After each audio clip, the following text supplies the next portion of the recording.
lorsque j'ai dit zaïrianisons, c'était quoi?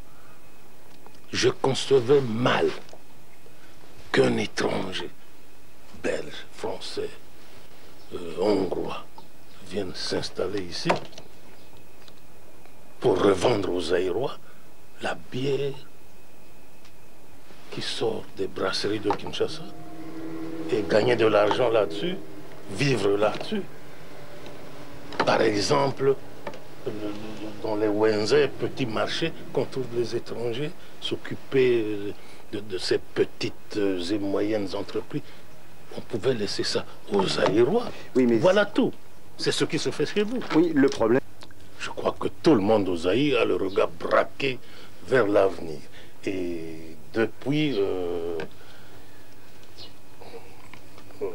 mon message à la nation du 24 avril dernier, c'est l'avenir qui compte pour nous, ce n'est plus le passé. Donc ça veut dire que ce que vous proposez aux Zaïrois maintenant, c'est Mobutu sans le moboutisme. D'après vous, comment compreniez-vous ce moboutisme? Eh bien, c'était toute la nouvelle société que vous vouliez fonder au Zaïre et dont vous étiez le président fondateur. Maintenant, nous sommes dans une société tout à fait démocratique. Toutes les libertés sont là, chacun jouit de ses libertés, contrairement au parti unique, au parti MPR, parti d'État. Je ne sais pas pourquoi vous vous accrochez au passé. Parlons du présent. Ce processus de démocratisation semble bloqué pour le moment. L'opposition dit même que c'est vous la cause du blocage. Eh bien, revenons-en à mon message du 24 avril. Janvier-mars 1990. 2 mois de tournée à travers la République. Chacun a dit au chef de l'État ce qu'il pensait de notre pays. Et parfois, ça a été très dur. Des structures politiques du pays. 13% seulement de mes interlocuteurs ont parlé du multipartisme. Par contre, 87%, donc une large majorité, étaient pour la restructuration du MPR, parti-État, changement d'homme. Mais malgré cela, je me suis fait violence pour aller au-delà. L'environnement international ne plaidait plus pour les partis uniques. Voilà tout. Vous avez parlé d'élection, Monsieur le Président. Vous serez candidat à un nouveau mandat? Mais c'est la 40e fois qu'on me pose cette question. Pour la 41e fois, je vous dis oui. L'opposition demande... Je sais que ça ne vous arrange pas, mais c'est oui. Moi, je n'ai rien à dire à ce propos-là. L'opposition demande qu'avant qu'on ait des élections, on définisse clairement le rôle de chaque institution, y compris le président. Et alors, pourquoi pas? Donc vous serez candidat, même si on réduit de manière très nette les pouvoirs du président. Et pourquoi pas? Pourquoi pas? Vous avez dit que l'environnement international avait changé et que c'était ce qui vous avait amené, en fait, vous aussi, à changer votre vision politique. C'est une manière de reconnaître que pendant très longtemps, une partie de votre légitimité s'est fondée précisément sur certaines relations internationales. Peut-on vivre à la fin de ce 20e siècle qui se termine, renfermé sur soi et ignorer le reste du monde? C'est la question que je vous retourne la question. Mais pendant très longtemps, justement, c'est sur ces relations internationales que vous avez fondé l'essentiel de votre pouvoir. Votre pays même, vous êtes dans l'OTAN, dans la CEE, vous êtes dans presque tous les organismes internationaux, ce qui prouve que la Belgique vit aussi en tenant compte des autres. Et vous avez le sentiment d'être lâché. Pour vous, comment? Vous avez le sentiment d'être lâché par vos alliés maintenant, vos alliés privilégiés qui étaient les États-Unis, la France et la Belgique. Il ne faut pas mélanger ici le genre. C'est votre pays qui essaye d'entraîner dans son sillage d'autres pays en vue de faire du tort. Je ne dis pas aux Zaïre, mais une personne qu'on trouve très gênante. Votre interlocuteur. Voilà tout. Mais enfin, même les Américains et les Français ont eu des paroles très dures à votre égard, personnellement, ces dernières semaines. Écoutez... Je pense à M. Kouchner, à M. Cohen. Monsieur Cohen, j'ai le document de Monsieur Cohen. Et pour certaines raisons qui vous sont propres, ces propos ont été tronqués. Ça, vous devez le savoir. Par exemple, il y a une petite phrase où M. Cohen dit « M. Mobutu ne fait pas toujours la distinction entre la caisse de l'État et son propre compte en banque ». C'est une petite phrase de M. Cohen dans la version officielle de l'ambassade américaine. Écoutez, dites-moi tout ce que vous voulez. Je ne sais pas ce que vous voulez dire exactement par là. Donc, je veux dire tout simplement qu'il y a des paroles très dures à votre égard, du côté américain, du côté français. Ma réponse est simple. Je ne suis pas la colonie. Le Zaïre n'est pas la colonie des États-Unis, encore moins celle de la France ou de la Belgique. Nous sommes souverains, nous sommes indépendants. Les amis ont le droit de dire ce qu'ils pensent. Mais à l'intérieur du pays, certaines personnes émettent les mêmes critiques. Écoutez, lorsqu'on est 26 années durant la tête d'un pays, mais il ne faut pas qu'il y ait que des éloges. Nous ne sommes pas le paradis ici. La Belgique n'est pas un paradis. La France n'est pas un paradis. Les États-Unis encore moins. On ne peut pas éviter des critiques. Un proverbe arabe à ce sujet le souligne très bien. Plus un arbre monte, plus il attrape le vent. Voilà vous exprimez une volonté de changement dans la gestion du pays, mais manifestement, les choses sont bloquées, les choses n'avancent pas, les choses n'évoluent pas, les choses ne se sont pas modifiées. Chez vous, ça évolue toujours très bien, toujours ça va bien, madame la... Voici là une question. Répondez-moi. Mais personne chez nous n'a exercé le pouvoir pendant 26 ans d'une manière aussi absolue que vous. Mais, nous sommes le Zaïre, vous êtes la Belgique. Eh bien, le drame dans nos relations, c'est quoi? Vous vous occupez un peu trop de nous. Oui, mais vous avez entretenu les meilleures relations avec les dirigeants de France, de Belgique et des États-Unis. Et ça vous a bien arrangé pendant très longtemps. Alors quand vous dites nous ne sommes pas la colonie des États-Unis, de la France, de la Belgique, nous sommes évidemment d'accord là-dessus. Mais ce que beaucoup de gens vous ont reproché ici au Zaïre, c'est justement d'avoir mis votre pays un peu au service de ces puissances étrangères-là pendant très longtemps, notamment économiquement. Je crois que c'est le contraire qui est vrai. Je n'ai pas mis mon pays au service de l'économie étrangère, des puissances. Ne me dites surtout pas ça. Ne le dites surtout pas à un nationaliste comme moi. Je retiens que M. Bemba, qui est le patron des patrons zaïrois, a dit, pas plus tard que hier d'ailleurs à la télévision zaïroise, que la zaïrianisation avait été une catastrophe économique pour le Zaïre. Eh bien, je laisse à Bemba la responsabilité. Oui, ce n'est pas n'importe qui. Laissez-moi continuer. Je lui laisse à lui la responsabilité de ce qu'il a dit, s'il vraiment il l'a dit.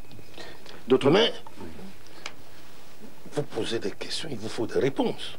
Oui. Entendons-nous bien. La zaïrianisation, qu'est-ce à dire? Lorsque j'ai dit zaïrianisons, c'était quoi? Je concevais mal qu'un étranger, belge, français, hongrois, vienne s'installer ici pour revendre aux Zaïrois la bière qui sort des brasseries de Kinshasa et gagner de l'argent là-dessus, vivre là-dessus. Par exemple, dans les Wenze, petits marchés, qu'on trouve les étrangers s'occuper de ces petites et moyennes entreprises. On pouvait laisser ça aux Zaïrois. Oui, mais voilà tout. C'est ce qui se fait chez vous. Oui, le problème, c'est que l'argent a fait à fuir le Zaïre, à aller à l'étranger. Voilà ce qui s'est passé concrètement. Et je vous rappelle que la délégation zaïroise qui est venue en Belgique il y a 2 ans pour la clarification, oui, disait cela. Disait en fait, les relations entre la Belgique et le Zaïre profitent davantage à la Belgique qu'au Zaïre. Ce qui était vrai d'une certaine manière. Ce dont il ne parlait pas, c'est des Zaïrois qui profitaient en passant de cet échange inégal. Cela existe, Monsieur Bastin, partout. Partout. Allez, je ne veux pas, je suis astreint de devoir de réserve, je ne peux pas mentionner des pays ici. C'est partout.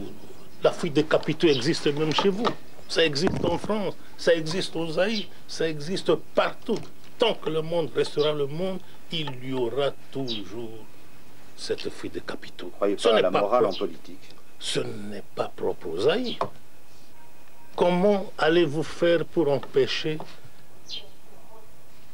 qu'un commerçant de chez vous aille, disons, du côté de la Côte d'Azur, déposer son argent Ça se fait, vous le savez. Mais le bilan économique, pour le moment, est assez négatif tout de même. Qu'est-ce que l'économie ça fait, zaïroise ne se porte pas bien, vous devez l'avouer, non? Qu'est-ce que cela fait un nationaliste comme vous, justement, de voir le pays qui s'est effondré? Mais je suis le premier à le reconnaître. Nous traversons une période très difficile et l'économie, c'est le reflet de cette situation très compliquée, très difficile que nous traversons. Je ne peux pas vous dire le contraire. Et quelles en sont les causes profondes, d'après vous? Comment? Quelles en sont les causes profondes? Mais les causes profondes, c'est la gestion. Écoutez, entre nous, faisons un distinguo entre certaines questions qui appellent des réponses précises. Ne me donnez pas l'impression que je suis là pour me justifier pour la presse belge, pour l'opinion belge. Je crois que... Non, mais vous avez rarement poussé l'autocritique aussi loin. Alors, tant qu'à faire, il y a des gens qui vous désignent évidemment, et ça paraît assez logique après 26 ans de pouvoir, comme le principal responsable. Vous étiez le chef pendant très longtemps. Eh bien, le chef pendant 26 ans n'était pas le ministre des Finances, n'était pas le gouverneur de la Banque du Zaïre, n'était pas le responsable de l'économie. Il avait des collaborateurs. Mais je ne vous dis pas ici que c'est pas moi, c'est eux. Un chef, c'est toujours une équipe.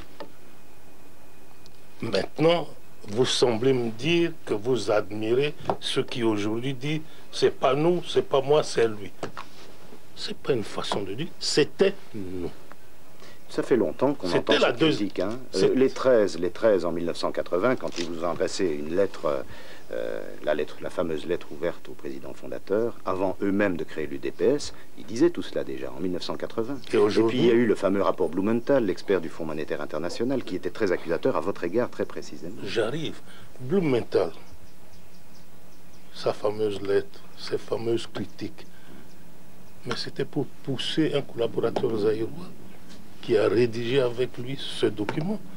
Figurez-vous aussi que j'ai contre-attaqué, mais très durement, et ça a fait aussi du tort à M.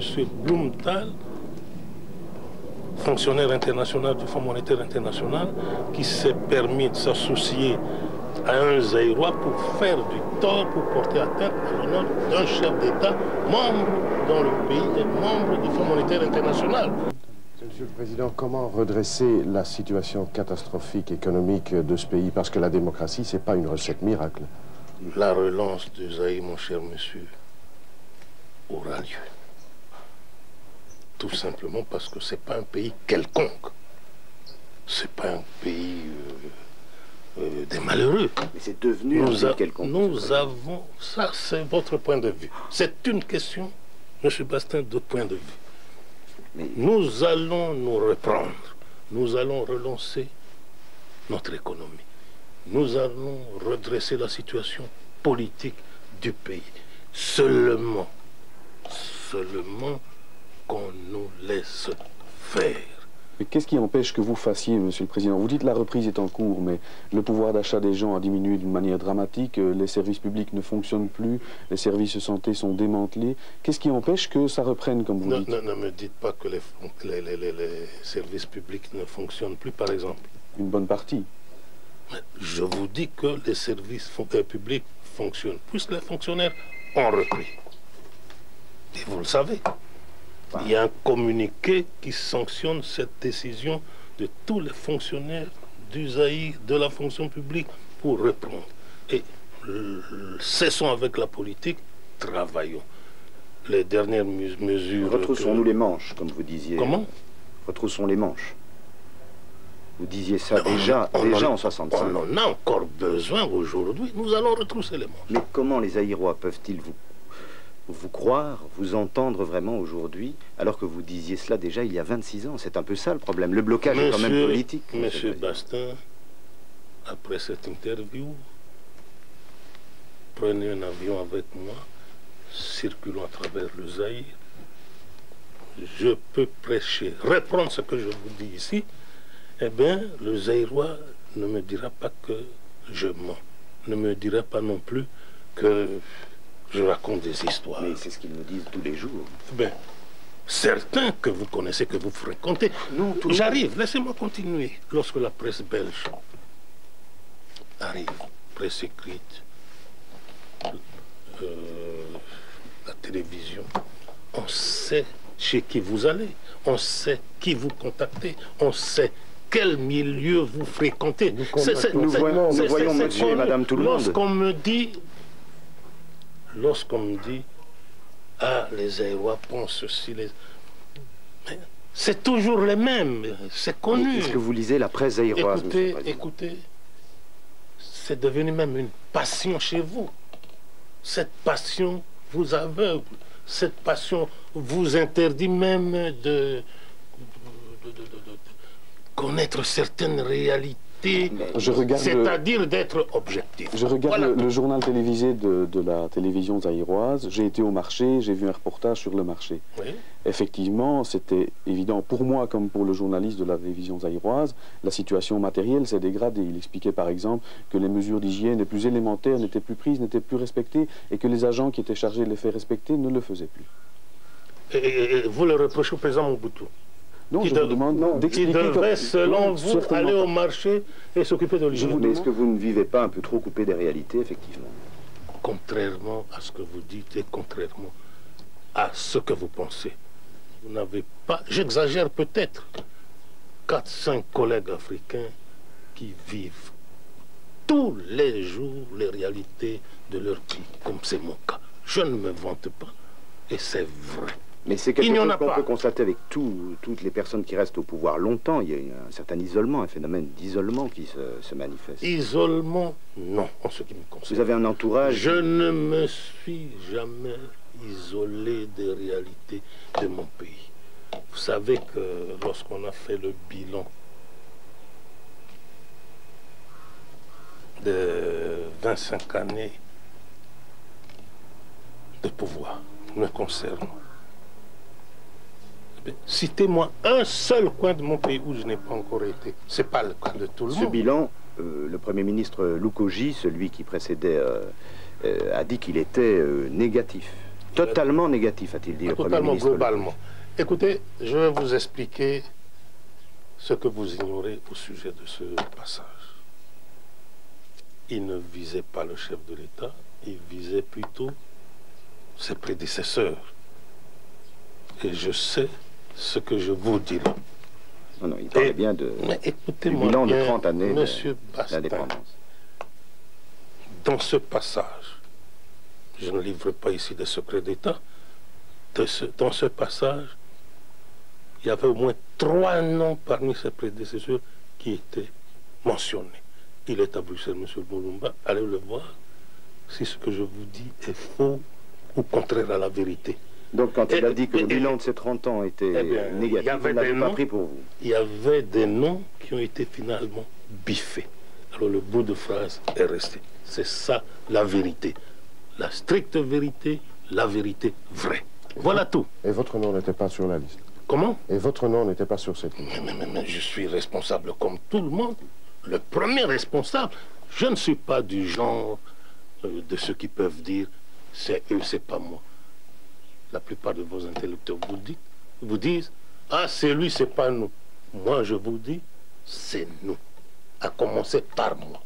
Voilà, l'homme que je suis. Oui. Mais vous dites que la presse belge s'acharne à vous critiquer personnellement. Mais est-ce que vous lisez la presse zaïroise? Alors là, la presse belge est vraiment une presse d'enfants à côté de ça. Mais c'est pour vous dire que cette presse est vraiment libre. Mais est-ce que vous la lisez, Monsieur le Président? Comment? Est-ce que vous la lisez vraiment? Écoutez, je ne ris pas de vous. C'est cette question qui me fait sourire, mais je dois être franc avec vous. Je ne la lis pas. Pourquoi? Pour des raisons qui me sont propres. Parce que vous seriez blessé. Au contraire. Bien au contraire. Vous préférez la Libre Belgique le soir à Umoja, à la référence, au phare? Non, je lis pas mal de journaux africains.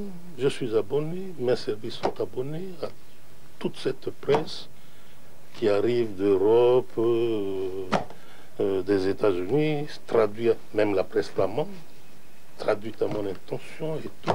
Mais j'ai des raisons que je ne veux pas avancer ici. Mais ça m'étonne que vous ne lisiez pas la presse zaïroise, parce que c'est un phénomène sociologique. On la lit pour moi. On dit, voilà, dans tel éditorial, tout ça. Je préfère ça comme ça. C'est parce que vous craignez quand même de découvrir des choses terribles qui sont dites sur vous. Je ne crains absolument rien. Je n'ai pas peur de tout ce qu'on peut dire. Mais par exemple, nous avons été assez étonnés hier de découvrir dans la presse zaïroise, dans un article, quelqu'un qui se permettait d'ironiser sur le chef de l'État en disant il s'appelait Joseph Désiré maintenant et il s'appelle Richard Prosper, par exemple. Des choses comme cela, vous ne verrez jamais dans la presse belge. Écoutez, ouh là là, n'exagérons pas. Je ne veux pas citer des noms ici, des titres de journaux. Eh bien, passons simplement l'éponge là-dessus. Eh bien, des journaux satiriques existent chez vous, en France, en Belgique, pourquoi pas ici? On peut dire n'importe quoi. Eh bien, c'est une preuve, c'est la preuve que la libéralisation dans le domaine de la presse, dans le domaine de la politique, existe. Mais Richard Prosper... Et alors? Et alors? Vous qui avez fait du respect du chef, quand même, un fondement du système zaïrois, c'est inadmissible. Eh bien, vous savez, vous, que ce zaïrois qui l'a écrit l'ignore. Il n'ignore pas. Il le fait parce que ça lui fait plaisir, parce que, bon, on peut faire ça sans conséquence. Voilà tout. Parlons de l'avenir immédiat. Comment voyez-vous ce processus de démocratisation continuer? Est-ce qu'il y aura des élections prochainement? Et comment donc? Bien sûr que oui. Mais comment voyez-vous le timing, le schéma? Il y a la conférence nationale qui a repris depuis vendredi. Qui n'a pas tout à fait repris. Je vous dis que cette conférence nationale a repris. Évidemment, le bureau provisoire n'existe plus. Je crois que demain lundi, ils auront un bureau provisoire et le seul point à l'ordre du jour reste le règlement intérieur. Et puis après l'adoption du règlement intérieur, c'est l'élection du bureau définitif et ils vont faire du travail sérieux pour qu'on en finisse un peu plus vite. Mais ces élections, comment vous les voyez et dans quel délai? Mais ça dépend de ce qu'ils vont arrêter au niveau de la conférence nationale. Est-ce que je peux vous rappeler une phrase d'une interview qu'on a eue ensemble il y a exactement 1 an, je crois, à Goma? Vous me disiez, lorsqu'on est chef, on est en même temps psychologue. Si je m'étais rendu compte un seul instant que le peuple zaïrois en avait marre de moi, croyez-moi, j'allais démissionner immédiatement. Vous assumez toujours cette phrase? Et alors? Il fallait commencer ce bout de phrase par le commencement. J'avais commencé ces propos avec ma tournée à l'intérieur du pays pendant 2 mois. Et enchaînant sur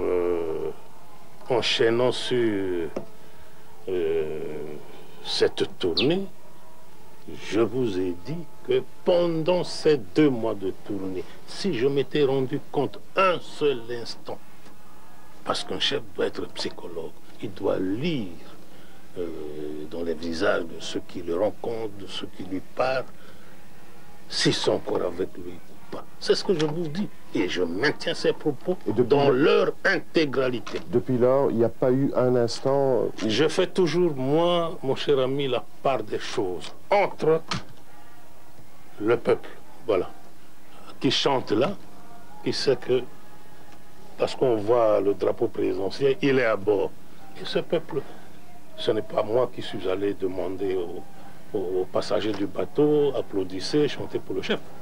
C'est pas organisé. Et ça, comment? C'est pas organisé. Organisé par qui? Par qui? Qui peut aller organiser ça? Par ceux qui vous entretiennent dans l'illusion que vous êtes encore aussi populaire que vous avez pu l'être. Écoutez, monsieur Bastin, je vous invite personnellement, puisque je viens de dire à votre collègue de droite que je suis candidat. Eh bien, venez m'accompagner, non seulement pour la campagne électorale, venez aussi pour la proclamation des résultats. Mais vous avez quand même entendu les gens qui disaient « le changement doit arriver, le changement passe par le départ du président ». Deuxième interruption de l'interview. Un bateau passe sur le fleuve, les passagers acclament le président. Plus curieusement, ils chantent l'hymne du MPR, l'ancien parti unique. Mais peu importe ce détail, c'est dans ce genre de manifestation de soutien que Mobutu Sese Seko puise leur réconfort et surtout la conviction qu'il est toujours aimé de son peuple. La conversation reprend dans la bousculade et dans un bruit de moteur de bateau cette fois. Dans ce fameux rapport Blumenthal, il y a quelque chose qui disait de vous, c'est que vous étiez un grand acteur. Ça, au moins, on peut dire que c'est resté. Acteur, dans quel sens ou quelle forme? Mais cet art que vous avez de la communication, notamment avec la presse. Avec la presse? Oui. Qui veut dire, d'après vous? Ben, que vous êtes un bon acteur. C'est dire... difficile à comprendre. Mais par exemple, vous réussissez à faire passer une passation, un changement de régime comme quelque chose de naturel et que vous maîtrisez absolument. Alors qu'il vous a été dicté par les circonstances, les événements, l'étranger en partie, etc., etc. Eh bien, je crois que vous êtes de la presse.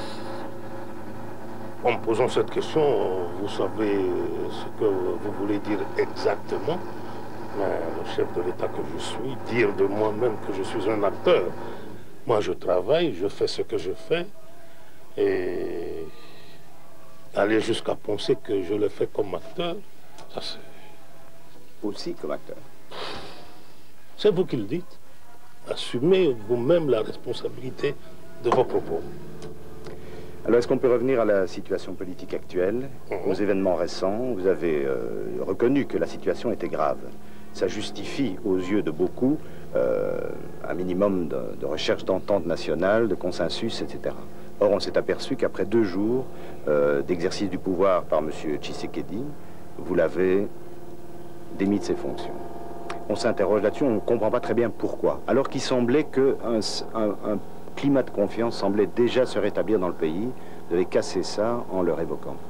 C'est moi qui ai cassé ça. Oui. Eh bien, ça m'étonne de la part d'un journaliste qui vient d'un pays comme la Belgique et qui sait très bien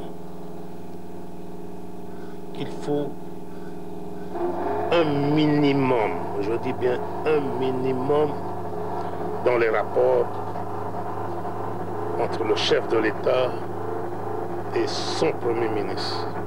Retenez ce que je vais vous dire. 20 minutes, pas plus ni moins, 20 minutes après la signature de l'ordonnance, conférence de presse, micro. Ah, monsieur le Premier ministre, félicitations et tout ça, votre programme. Eh bien, je n'ai pas son éducation pour répéter tout ce qu'il a sorti sur moi. Unique en son genre de par le monde que quelqu'un que vous, chef de l'État, vous nommez, eh bien, les premiers mots qui sortent de sa bouche, c'est pour vous salir, vous traîner dans la boue, des insanités, des mal... Le monstre humain, ah, mais tout ça, 20 minutes après la signature de l'ordonnance présidentielle, le nommement... Et c'est pour ça que vous le renvoyez 2 jours plus tard. Non. Je m'étais montré encore élégant, c'est-à-dire chef. Je n'ai rien dit. Arrive le jour de la prestation de serment, avec ce que vous savez, eh bien alors là, c'était devenu de la provocation. J'ai dit niet. C'était de toute façon une cohabitation impossible, une cohabitation Possible ou déraisonnable. impossible, mais ça n'est plus de mon fait. Il a montré, il a prouvé qu'il a atteint avec ce qui s'est passé le jour de la prestation de serment, qu'il avait atteint ses limites. Voilà tout. Tshisekedi, plus jamais. Comment? Tshisekedi, plus jamais, il n'y aura jamais de troisième ordonnance nommant M. Tshisekedi comme Premier ministre. Je ne vous dis pas Tshisekedi plus jamais. Mais dans le cas de ce qui s'est passé au Palais de Marbre, eh bien, non. Mais nous sommes à la veille des élections. Et son parti peut être élu. Pardon, son parti peut être majoritaire aux élections. Eh bien, le leader d'un parti qui gagne les élections peut le désigner, peut désigner son leader, son chef, comme candidat Premier ministre. Vous avez refusé qu'on dise plus jamais Tshisekedi, mais Mobutu, lui. Est-ce qu'il est absolument exclu que vous fassiez un jour ou l'autre une sortie élégante, je dirais? C'est absolument exclu. Eh bien, ne me dictez pas ce que je compte faire dans l'avenir. Je vous pose une question. C'est possible. L'échéance du 4 décembre. Oui. Au 4 décembre, normalement, dans le système ancien, Oui. je dirais, votre dernier mandat venait à expiration, le 4 décembre prochain. Oui. Est-ce que ça ne peut pas être l'occasion pour vous, précisément, de vous adresser à la nation et de dire que pour le bien supérieur du pays, vous vous retirez?